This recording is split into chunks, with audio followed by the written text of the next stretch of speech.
Hey guys, आज हम इस वीडियो में एंगल के बारे में सारे बेसिक्स, जितने नीट से रिलेटेड बेसिक्स आपको एंगल के बारे में पता होने चाहिए, वो सब हम इस वीडियो में आज कवर कर लेंगे। एंगल का ही आगे एक सब टॉपिक आपको मिलता है ट्रिग्नोमेट्री। ट्रिग्नोमेट्री के बारे में हम अगली वीडियो में बात करेंगे, पर आज एंगल से रिलेटेड जितने बेसिक्स हैं पहले वो देखते हैं। ओके, इसमें देखो फर्स्ट चीज़ जो है वो होती है कि एंगल होता क्या है। एंगल की डेफिनेशन यहाँ तुम्हें बाय वर्ड मिल गई कि amount of revolution by a line convention.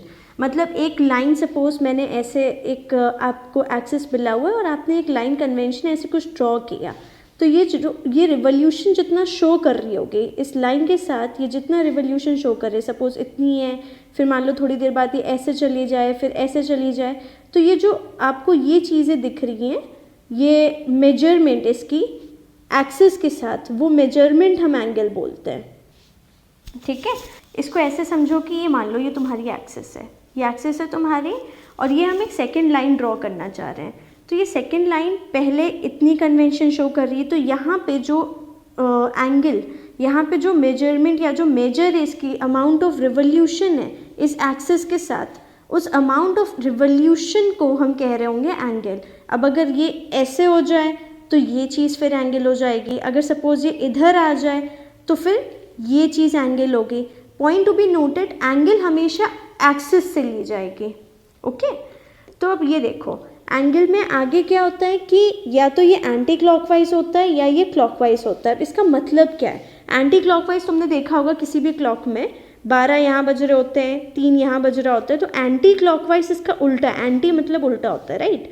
तो एंटी क्लॉकवाइज मतलब ऐसी डायरेक्शन, ठीक है, और क्लॉकवाइज मतलब नेगेटिव डायरेक्शन ये वाली होगी। क्लॉकवाइज मतलब ऐसी डायरेक्शन, मतलब 12 यहाँ बजते हैं, 3 यहाँ बजते हैं, 6 यहाँ बजते हैं, तो अलोंग द क्लॉक ये होती है हमारी क्लॉकवाइज डायरेक्शन। तो हमने यहाँ पे क्या कन्वेंशन लेकर के रखा है, ये मतलब ये मेरे मन से नहीं आ रहा है कन्वेंशन, ये कन्वेंशन पहले से ही डिसाइड करके रखा है किसी बूढ़े अंकल या आंटी ने बहुत पहले से। तो वो ये कि क्लॉकवाइज नेगेटिव होगा और एंटी क्लॉकवाइज पॉजिटिव होंगे कन्वेंशन। ओके, आगे हम देखते हैं आगे होता क्या है। यूनिट ऑफ एंगल जो होता है वो होगा रेडियन या फिर डिग्री या फिर मिनट या फिर सेकेंड। आगे हम बात करते हैं, यहाँ यूनिट ऑफ एंगल में यूनिट होता है उसका रेडियन, पाई रेडियन बोलेंगे हम इसे प्यार से। डिग्री जिसे हम ऐसे डिनोट करते हैं, मिनट जिसको हम एक क्वामा, एक्चुअली ये क्वामा नहीं होता, ये मतलब ऊपर की तरफ ऐसे बनाएंगे हम, ये मान लो ये हमने x लिखा है, इसके ऊपर बनाया जाएगा, ये मिनट है। और सेकंड के लिए हम 2 बनाते हैं, तो ये सेकंड है। ठीक है, अब ये कुछ रिलेशंस है जो तुमने याद करनी है और इनको रटने की ज़रूरत नहीं है, क्वेश्चन सॉल्व कर करके तुम्हारी वैसे भी याद हो जाएगी। पाई रेडियन 180 डिग्री के बराबर होगा, ये 1 डिग्री 60 मिनट के बराबर होगा। 1 मिनट, ये हमने बात किया था, ऊपर की तरफ एक बनाओ तो क्या होगा, मिनट होगा, एक क्वामा टाइप समथिंग, तो वो मिनट होगा, अगर 2 होंगे तो वो सेकंड होगा। ठीक है, तो 1 minute is equal to 60 second. बस इन रिलेशंस को तुम प्रैक्टिस के साथ सीख लोगे। अब आगे एक क्वेश्चन करके देख लेते हैं इसमें। अगर हमें कन्वर्ट करना हो सपोज 240 डिग्री को पाई रेडियन में, तो कैसे करेंगे? तुम्हें रिलेशंस बता दी, फॉर्मूला यही लगेंगे, ये फॉर्मूला भी नहीं है, बस सिंपल रिलेशन है, यही लगाना है और कन्वर्ट करना है 240 डिग्री को पाई रेडियन में। ओके, ये मैं तुम्हें बोलूँगी कि तुम वीडियो को पॉज करो और खुद करने की कोशिश करो, बाद में आंसर मैच कर लेना। ओके, तो चलो अब इसको सॉल्व करते हैं। यहाँ पे हमने रिलेशन देखी हुई थी पाई रेडियन और मिनट की डिग्री के बीच में, pi radian is equal to 180 degree. यहाँ पे हमें डिग्री और पाई रेडियन में देखना है, तो यहाँ रिलेशन लिखते हैं पहले, pi radian is equal to 180 degree. इसका मतलब ये है कि 1 degree is equal to pi by 180 radian. ठीक है, तो 240 degree is equal to what, pi by 180 radian into 240। ठीक है, तो ये आगे क्या हो जाएगा, तो 4/3 पाई रेडियन, ये आंसर आ गया। ऐसे ही सेकंड क्वेश्चन है, 180 डिग्री को हमें चेंज करना है सेकंड्स के अंदर, इसको करके देखते हैं। तो ये हमने बात करी थी 1 degree is equal to 60 minute और 1 minute is equal to 60 second. तो इसका मतलब क्या है कि 1 degree is equal to what, 60 minute into 60 second. तो 1 degree is equal to 60 into 60 second. ठीक है, ये आ जाएगा। तो 180 degree is equal to 60 into 60 into 180 second. इसको कैलकुलेट करेंगे कितना आ जाएगा, 6636 इंटू 18 इंटू 000 648000। ठीक है, ये हो गया। चलो ठीक है, अब इतना हो गया। अब हम आगे बात करते हैं। आगे हम ये देखेंगे कि एक रिलेशन हमने पढ़ ली, angle is equal to arc by radius. ये होता क्या है, ये सपोज एक सर्किल है, सर्किल जैसा कुछ बनाने की कोशिश करिए। अगर ये एक सर्किल है, ठीक है, और यहाँ पे अपनी होती है रेडियस, ठीक है, और ये भी कोई भी लाइन तुम सर्किल के सेंटर से बनाते हो उसके सर्कमफ्रेंस की तरफ, ये जो पेरिफेरी होती है इसको हम सर्कमफ्रेंस कहते हैं, आपको पता ही होगा। और ये मिडल है, सर्कमफ्रेंस मतलब सर्किल का मिडल है ये, राइट। इससे कोई भी लाइन तुम सर्कमफ्रेंस की तरफ बनाते हो, पेरिफेरी की तरफ बनाते हो, तो वो रेडियस ही होती है। ठीक है, तो ये हो गया रेडियस, ये सारी हैं क्या, रेडियस हैं।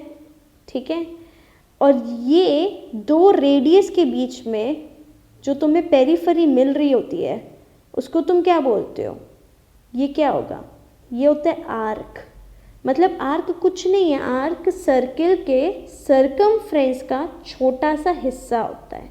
यही ढेर सारे, ये एक आर्क हो गया, ये दूसरा आर्क हो गया, ये तीसरा आर्क हो गया, ये जो दो रेडियस के बीच में तुम्हें पेरिफेरी मिल रही इसको हम बोलते हैं आर्क। ठीक है, तो एंगल आर्क और रेडियस के बीच में एक रिलेशन निकाली गई थी, वो रिलेशन ये थी कि angle is equal to arc by radius. मतलब ये एंगल जो बन रहा होगा, ये जो दो लाइन कन्वेंशन है इनके बीच में जो एंगल बन रहा होगा वो एंगल इक्वल होगा आर्क बाय रेडियस के। रेडियस सपोज आर है, ठीक है, रेडियस के। और जब ऐसे वाले क्वेश्चन सॉल्व करते हैं तो एक बात दिमाग में रखने की कोशिश करना कि हमेशा हम इसमें एंगल को रेडियन में लिखने की कोशिश करेंगे। अगर क्वेश्चन में अदरवाइज पूछा है तो ठीक है, हम कैलकुलेट कर लेंगे, पर कोशिश करेंगे कि अपनी तरफ से रेडियन में ही रखें, कैलकुलेशन ईजी रहती है। ठीक है, अगर आपको उन पे और क्वेश्चंस प्रैक्टिस करने होंगे मुझे कमेंट में बता दीजिएगा, हम उस पर और क्वेश्चन ले आएंगे। अब हम इस पर एक क्वेश्चन सॉल्व करके देखते हैं। A circular arc is of length pi centimetre, okay, find angle subtended bye it at the centre in radian and in degree. अब देखो जैसे इन्होंने बोला ना angle subtended bye it in the centre in radian, radian में by default हमें निकालना है, पर यहाँ इन्होंने स्पेसिफाई किया है कि इन्हें डिग्री में भी आंसर चाहिए, तो हम कर देंगे, डिग्री में भी निकाल देंगे। पर मान लो अगर स्पेसिफाई नहीं किया होता, ना रेडियन स्पेसिफाई किया होता ना डिग्री स्पेसिफाई किया होता, उस सिनेरियो में तुम ऑप्शंस देखते हैं, ऑप्शंस किस में दिए, रेडियन में दिए या डिग्री में दिए, ठीक है, तब तुम निकालते हैं। ये वो क्वेश्चन है जहाँ डायरेक्टली बात करिए एंगल से रिलेटेड। पर सपोज तुम एसएचएम का क्वेश्चन सॉल्व कर रहे होते हैं या मैकेनिक्स में किसी चीज़ का क्वेश्चन सॉल्व कर रहे होते हैं, वहाँ पे हम बाय डिफ़ॉल्ट रेडियन में ही आंसर रखते हैं। जब हम करेंगे वो वाले क्वेश्चंस तो हम आपको बता देंगे। अभी फ़िलहाल बेसिक मैथ्स में तुम्हें इससे ज़्यादा ऊपर कोई क्वेश्चन नहीं मिलने वाला एंगल से रिलेटेड, ठीक है। तो यहाँ पे अब देखो सेम फॉर्मूला लगाएंगे, angle is equal to what, arc by radius. ये जिन्हें नहीं पता, ये जो हमने बनाया हुआ है ना, ये मगरमच्छ का खुला हुआ मुंह, वो एंगल को ऐसे ही डिनोट किया जाता है। तो angle is equal to arc by radius. Arc हमने निकाला कितना, पाई सेंटीमीटर, रेडियस कितना है 6 सेंटीमीटर, तो ये कितना हो गया, पाई बाय 6 रेडियन है, ठीक है। अब हमने यहाँ ऊपर बात करके रखी थी जब हमने पढ़ा था, ये थी कि pi radian is equal to 180 degree, therefore pi by 6 radian is equal to what, 180 into pi by 6 is equal to 30 degree. इसके दोनों आंसर्स हमें मिल गए। एक आंसर था हमारा ये पाई बाय 6 रेडियन वाला, दूसरा आंसर है 30 डिग्री वाला, ठीक है। अब हम अगले क्वेश्चन में मूव ऑन करते हैं। हमारा नेक्स्ट क्वेश्चन है, when a clock shows 4 o'clock how much angle do its minute and hour needles make. इस क्वेश्चन को समझो, ये बोल क्या रहा है। देखो तुम एक क्लॉक को जब देखते हो, सपोज ये कुछ क्लॉक टाइप का कुछ है, ठीक है, तो कैसे होता है, यहाँ 12, यहाँ 6, यहाँ 3, यहाँ 9, ऐसा कुछ होता है, ठीक है। इसमें अगर तुम देखो तो 12 और 3 के बीच में 1 और 2 भी होंगे, इक्वल डिस्टेंस पे ही रहेंगे। 3 और 6 के बीच में 4, 5 भी होंगे, इसके बीच में 7, 8, 9 के और इसके बीच में 12 के बीच में 10 और 11 भी होंगे। ठीक है, तो अब तुम देखो ये हो गया एक सर्किल का सरकमफ्रेंस। ठीक है, ये उसका सेंटर, जो हमारी क्लॉक होती है उसकी जो सुई होती है वो सेंटर से ही तो कनेक्टेड होती है। और वो सुई अगर मान लो हम ट्रीट करें as a radius sort of something. देखो इस क्वेश्चन में इसने बोला कि 4 बज रहे हैं, तो एक सुई 12 पे होगी, दूसरी सुई 4 पे होगी। कौन सी? ये बड़ी वाली सुई तुम्हारी 12 पे होगी, छोटी वाली सुई तुम्हारी 4 पे होगी। ठीक है, पर हमें तो सिर्फ क्वेश्चन करने में बड़ी छोटी सुई नहीं देखनी। तो ये मान लो कि ये तुम्हारा बन गया, ये 2 रेडियस की तरह हम ट्रीट कर रहे होंगे। ये तुम्हारा बन गया आर्क जो हमें निकालना है। ठीक है, अब ये पूछ रहा है ये एंगल कितना है, ये एंगल कितना है। अब इस एंगल को हम कैलकुलेट करेंगे। ठीक है, अब देखो इसको करने का सिंपल तरीका ये है कि इसके बीच में कितने डिविजन्स हैं, 1 डिवीजन, 2 डिवीजन, 3 डिवीजन। ऐसी पूरी क्लॉक में कितने डिवीजन होंगे? 12 डिवीजन हैं।